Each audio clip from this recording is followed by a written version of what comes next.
어, 예, 20분 정도 말씀드리는 건데요. 간단하게 설명하도록 하겠습니다. 사실 이거 제가 쓴 거 안 뽑아오려고 했어요. 이제 보고하면은 시간이 굉장히 많이 가요. 그냥 혼자 생각하는 거 간단하게 얘기하는 게 나을 것 같긴 한데 혹시나 싶어가지고 뽑아왔습니다. 아무튼 전 주민자치라고 하는 건 크게 두 가지 요소를 가지고 작동되는 거라고 생각합니다. 하나는 권한이 부여돼야 되는 거죠. 자치라고 하는 건 스스로 다스린다는 뜻이니까 당연히 그건 권한이 부여가 전제된 것이고요. 근데 민주주의 사회에서 권한을 행사한다라고 하는 건 시민들이 참여하지 않는 사람들에게는 사실 아무런 권한을 주지 않죠. 민주주의는 참여하는 시민들에 의해서 작동된 정치 체제이기 때문에 당연히 권한과 아까 협의원장님도 말씀하셨지만 참여, 책임에 따른 참여 두 가지가 가장 핵심적인 거라고 볼 수가 있겠고요.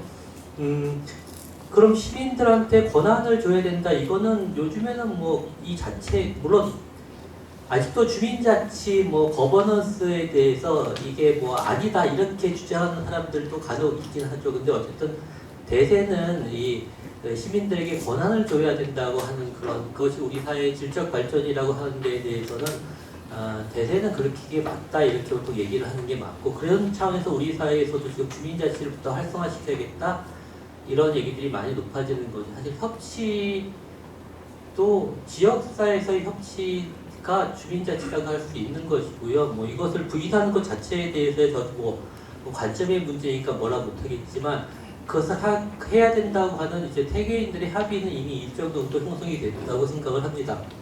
그런데 시민들한테 권한을 부여하는 건 좋은데 어떤 권한을 어느 정도까지 부여해야 되는가 하는 것과 관련돼서는 여러 가지 얘기들이 많이 있죠. 하지만 권한의 적절한 부여 정도가 결정되는 것은 시민들이 권한을 사용할 수 있는, 주민들이 권한을 사용할 수 있는 역량이 어느 정도 되는가 항상 결정될 수밖에 없는 거고, 따라서 어떤 권한을 어느 정도 줄 것인가 하는 것과 관련돼서는 시민들의 자치 역량가 필요할 수밖에 없다. 그러면 주민자치를 활성화시키기 위해서 핵심적인 건 크게 두 가지죠. 그것도 일테면 권한을 지금 독점하고 있는 행정이 어느 정도 주민들에게 권한을 이렇게 부여할 것인가 하는 게 한 가지 핵심이겠지만, 시민사회 내부에서는 보다 많은 권한을 적절히 사용할 수 있는 시민들의 자치 역량을 어떻게 강화할 것인가 하는 게 핵심적인 과제라고 할 수 있겠습니다. 사실은 따라서 새로 만들어진 주민자치에도 두 가지가 큰 과제라고 생각을 하는데요. 행정이 권한을 부여하는 것도 사실 정치인들은 최근에 협치, 주민자치 이런 걸 많이 강조하지만요. 행정의 입장에서는 주민들한테 권한을 많이 부여하려고 하지 않아요. 행정은 기본적으로 주민들은 민원인 이상도 이하도 아닌 인식이 아직도 강하게 있기 때문에 그런 게 있는데, 그렇다면은 이 주민자치가 활성화되기 위해서도 주민들의, 시민들의 정치적 영향력을 보다 강화하려고 하는 노력이 당연히 필요하다고 생각을 합니다. 또 한 가지 시민들의 자치 역량을 강화하는 방법은 요즘에 민주시민 교육 이런 것 얘기들 많이 하고 강화시켜야 된다고 얘기하는데, 저는 찬성을 하지만 민주시민 교육이 교육 프로그램을 잘 짜가지고 운영한다고 이루어지는 게 아니라고 생각을 하거든요. 그것이 시민들의 자치 역량을 기르는 교육이라고 한다면은 주민자치 활동에 참여하는 과정을 통해서 자신들의 역량을 스스로 훈련받는 과정을 저는 발굴해 나가야 된다고 생각을 합니다. 아무튼 지금까지 주민자치센터, 주민자치위원회는 제도적으로 아무런 권한도 부여하고 있지 않습니다. 주민자치위원회 관련 조례를 보시면 잘 아시겠지만, 주민자치위원회 조례에 보면은 누가 뭐뭐 한다라고 되어 있는 조항들이 많잖아요. 그럼 누가 뭐뭐 한다 할 때 누가 이게 사실은 권한을 가지고 있는 사람들이잖아요. 거기에 주민자치위원회는 뭐뭐 한다고 하는 조항은 딱 한 군데밖에 없어요. 수강료 관련된 것만 관련해서만 권한을 인정하고 있고, 나머지는 수원시장은 동작은 주민자치위원회와 협의하에 뭐뭐 한다 이렇게 되어 있단 말이죠. 그러니까 제도적으로 아무런 권한을 부여하지 않고 있는 게 현 실태고, 실제로 그 정책을 계획할 때도요, 센터장은 읍면 동장으로 딱 설정하고 이 정책이 기획이 된 겁니다.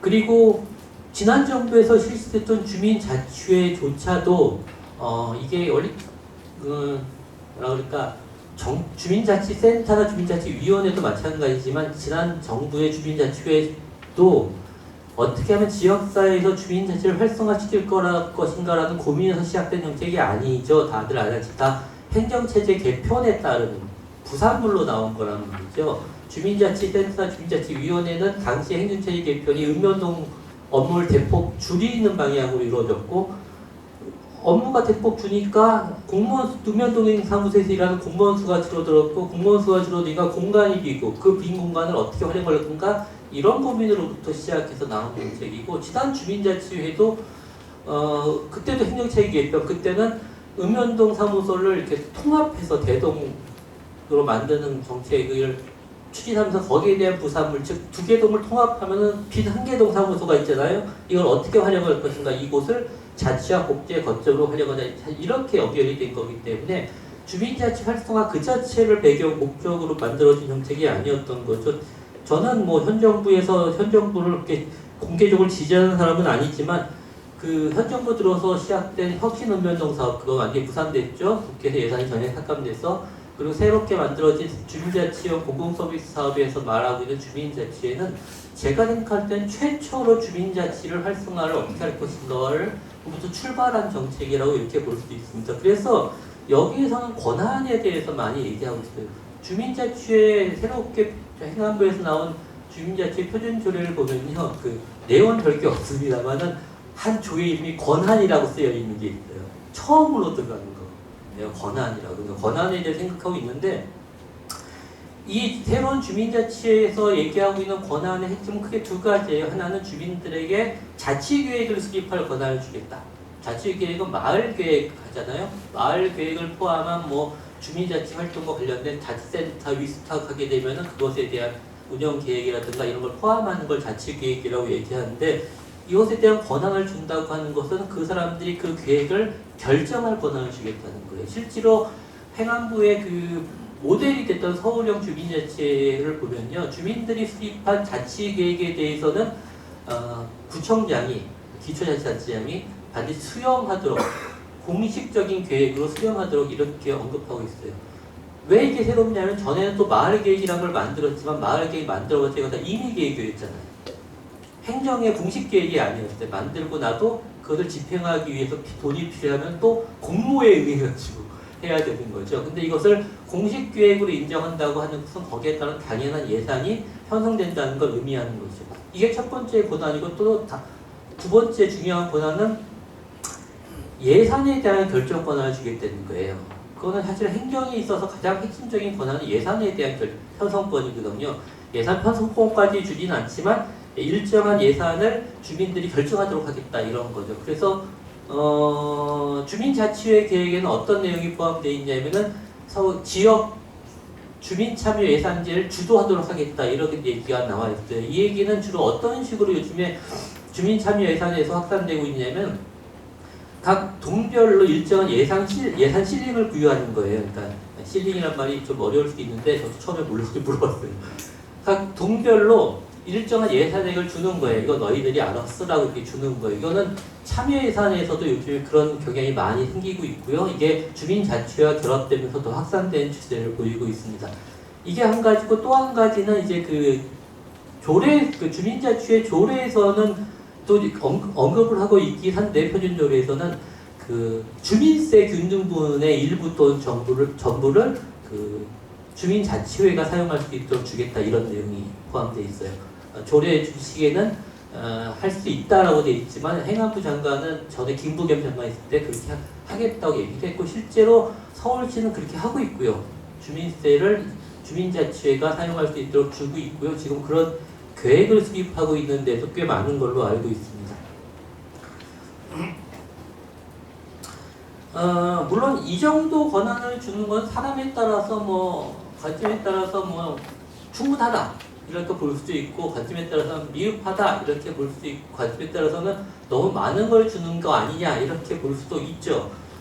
그런데 이 정도 권한이 너무 많다고 생각하는 건 기본적으로 자치에 대해서 권한에 대한 관점이 다른 게 아니라 자치에 대한 관점이 다른 가치가 정말 필요하냐라고 하는 관점의 차이라고 생각을 합니다. 오늘은 이게 주민자치 활성화라고 하는 걸 전제로 깔고 어떤 권한과 어떻게 구성해야 되는가에 대한 토론이니까 그런 얘기들은 안 나왔으면 좋겠고요.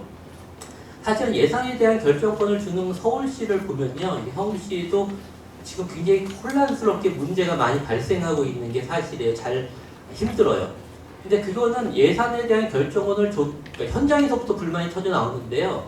그 불만, 예산에 대한 결정권을 왜 우리한테 주냐 이런 불만은 당연히 아니고, 그게 두 가지인데, 하나는 예산을 얼마 이내로 너희들이 결직에 써라가 아니라 얼마를 딱 주고 그걸 너희가 써라 이렇게 주는 거예요. 예를 들면은 참여 예산을 통해서 주민자치가 구성되는데 2천만 원, 그리고 주민세를 줘요.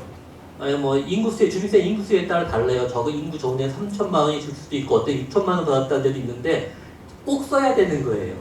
이게 주민들 입장에서는 우리가 필요한 일들을 논의하고 결정해서 쓰고 싶은데 이 돈을 꼭 써야 되는 거예요. 1년 안에. 이게 무슨 자치야. 이런 불만이 터져 나오는 것이고, 또 두 번째 불만은 진짜 우리들이 결정권을 준 거 맞아 이런 불만이에요. 뭐냐면은 주민자치회가 법적으로 행정부 돈을 예산을 받을 수 있는 법인체가 되지 못해요. 그러니까 주민자치회가 예를 들면 6천만 원의 돈을 쓸 수 있다고 하더라도 이것을 껌껌이 영수증을 첨부해가지고 신청해서 껌껌이 받아내야 되는 거예요. 그러면 이게 우리가 결정권을 행사하는 거 공모사업과 뭐가 달라?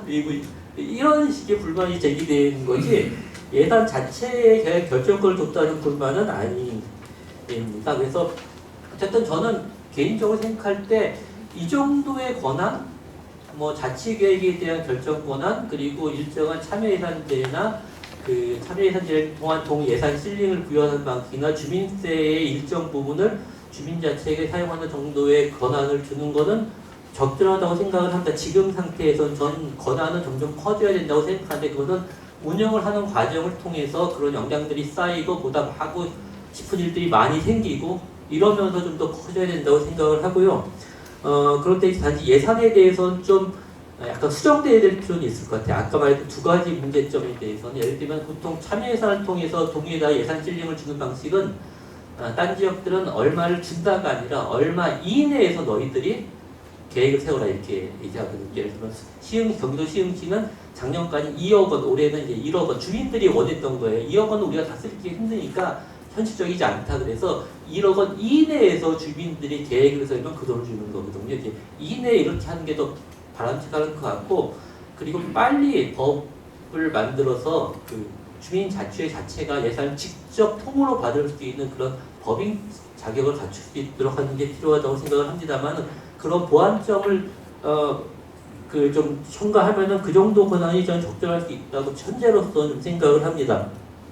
두 번째는 이제 그 권한을 이렇게 많이 부여하게 되면은 권한을 행사할 사람들의, 행사하는 주체들의 주민 대표성이 분명히 일정 정도 보강이 돼야 되는 거죠. 주민자치회는 제도적으로 주민들의 대표성을 위임할 주민들의 대표성이 전혀 없는 형태로 구성이 됐거든요. 뭐 내용적으로 있다 할지 모르겠지만 제도적으로 전혀 그렇지가 못한 방식으로 운영됐습니다. 그래서 개방성이라고 하면은, 그러니까 그 대표성이라고 하면 사람들은 보통 선거만을 생각하는데, 그거는 대표성을 부여하기 위한 그냥 한 가지 방법일 뿐이에요.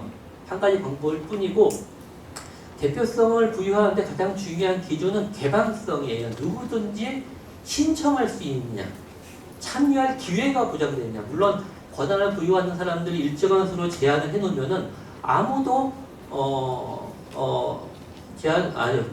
예를 선거 같은 경우에도 우리나라 국민이면 누구든지 선거에 출마할 수 있잖아요. 그 개방성이 있기 때문에 대표성을 부여하는 거거든요. 마찬가지로 그럼 개방성만 부여할 수 있으면은 대표성은 충분히 확보될 수 있다고 보는데요. 그런 면에서 이제 그 서울시나 그 행안부의 표준조례 안에서는 전면 공개 모집과 공개 추천 방식으로 주민자치를 새롭게 구성한다. 이게 이제 뭐예요? 저는 형식적으로 이런 방식은 대표성을 부여하는데 전혀 지장이 없는 방식이라고 생각을 합니다. 그런데 주민자치회가 지금 무슨 일을 하려고 만드는 거냐를 고려하면은 이런 방식이 대표성에선 적절할지 모르겠지만 정말 이런 방식의 대표성을 부여하는 방식이 적절한가에 대해서 좀 다른 생각이 저는 있다는 거예요. 전 크게 두 가지 점에서 이렇게 우려가 되는데요. 예를 들면은 개인별로 50인 이내로 주민자치를 구성한다. 개인별로 구성한다고 하는 게 어떤 의미가 있을까? 예를 들면 자치계획 수립해야 되잖아요. 그 자치계획의 가장 핵심은 마을계획이라고 생각을 하는데요.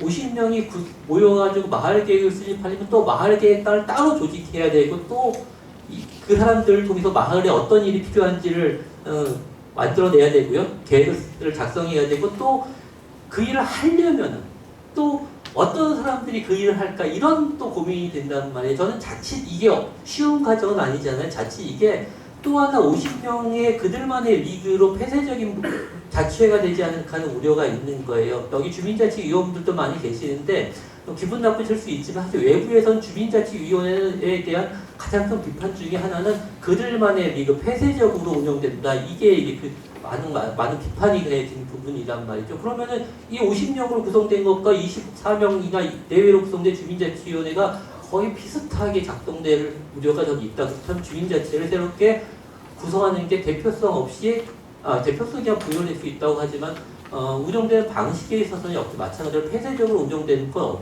아니겠는가 이런 우려가 있는 것이고요. 둘째는 지금 주민자치 지역사회를 주민자치와 보건복지의 거점으로 활용한다고 했을 때 지역사회는 그런 활동들이 다 지금 있어요. 동지역사회 보장협의체도 있고 뭐 마을 공동체 모임도 있고 수원시에서 동별로 마을 협의회 이런 것도 있고 주민자치위원회도 있고 주민자치회 새로 만들어진 것도 있고 학부모 모임도 있고 다양한 소모임 같은 것들이 굉장히 많잖아요. 뭐 요즘 평생 민주시민 교육하는 그런 소모임들도 굉장히 다양한데 이 사람들이 각각 지역사회 따로따로 놀고 있잖아요. 그죠? 주민자치위원회 따로, 마을공동체 따로, 뭐 민주시민교육 모임 관련된 모임 따로, 동지역사회 부장협의체 따로따로 온단 말이죠. 이렇게 해가지고 이런 방식으로는 주민자치회가 지역사회의 자치를 활성화시키는 종합적인 거점이 되기 힘들다고 하는 거죠. 개인적으로 50명 이내로 구성하면 과연 그게 통합될 수 있을까? 전 그것에 대해서 잘 모르겠어요. 그럴 것 같지 않을 가능성이 많다고 생각을 합니다. 그래서 주민자치회는 지역사회에서 기존에 참여하고 있는 다양한 주민단체 모임 그런 것들의 네트워크 방식으로 네트워킹 방식으로 주민자치회를 구성하는 것이 저는 보다 적절한 것이 아닌가 하는 제안을 드리는 것이고요. 그리고 이건 대표성에도 전혀 문제가 없어요. 아까 말씀드렸듯이 주민들의 대표성이라고 하는 것은 참여하는 사람 시민들에 의해서 대표성이 형성되는 거기 때문에 참여하는 사람들에게 그들로 구성한다고 하면 이거 대표성에도 전혀 문제가 없다고 생각하는데 한 가지 보완해야 될 것은 뭐냐면은 이게 처음에 지역의 단체 모임 구성 기관들의 네트워크로 구성했다 하더라도 이게 또 그 자체로 폐쇄적일 수 있잖아요. 새로운 사람들을 영입하지 못할 수 있죠. 그러니까 이 네트워크라도 언제든지 새로운 주체들이 참여할 수 있는 개방성만 견지한다면 충분히 대표성이 있다고 생각을 합니다. 이 네트워크형 주민자치회의 장점은 좀 개인적별로 구성하는 것보다 몇 가지가 있다고 생각하는데 첫째는 주민들이 자신들의 필요와 관심에 따라 다양한 모임이나 단체에 참여해서 활동하고 있잖아요. 이 사람들이 네트워크로 모인다고 하는 건 지역사회 전체 종합적인 발전계획, 종합적인 주민자치나 복지나 이런 걸 활성화시킬 수 있는 종합적인 계획과 집행이 가능하다는 점에서 주민자치가 명실공히 지역사회 주민자치의 핵심 거점의 역할을 할 수 있다는 점에서 장점이 있고요. 두 번째는 마을계획을 수립한다고 할 때 아까 말씀드렸듯이 마을계획을 수립하는 걸 또 마을계획을 어떻게 수립할지 사람들을 모으고 하는 게 아니라 기존에 자기들의 욕구로 참여하는 사람들이 자기들이 하고 싶은 일을 계획을 세우면 되는 거예요. 예를 들면은 뭐 자원봉사 모임은 자원봉사를 활성화시키기 위한 계획을 세우고 학부모들 뭐 이제 녹색 학부모회 같은 데는 아이들 통학로의 안전 문제에 관심이 있으니까 아이들의 통학 시에 안전할 수 있는 그런 계획을 세우고 예를 들면 이렇게 자원봉사 활동을 이렇게 새마을회나 이런 지역의 자원봉사 활동 열심히 하시는 분들은 그런 활동을 하기 위한 자기 계획을 수립하고 이런 계획들을 수립하는 것들 모아내면 마을 계획이 되는 거죠. 뭐 중복되는 거 조정하고 가토로 배치되는 것들은 토론을 통해 가지고 좀 조정하고 이런 과정을 거치면 아주 훌륭한 종합적인 마을 계획이 수립될 수 있고요. 그리고 그걸 실행하는 주체도 마찬가지로 너무 명확하죠. 하고 싶은 사람들이 그 일을 하도록 하면 되는 거예요. 또 50명 내로 모인 주민자치가 이걸 누가 하냐고 우리 다 이거 못해 이렇게 고민할 게 아니라 하고 싶은 사람들이 그 일을 하도록 하면 되는 거죠. 계획을 수립한 주체와 집행의 주체가 일치할 수 있다는 점에서 그런 면에서도 장점이 있고요. 또 다른 장점은 사실 전 이것도 굉장히 중요하다고 생각하는데 주민자치회는 50명 내외로 구성한다는 걸 아무리 개방적으로도 플래카드 붙이고 홍보할 거 아니에요?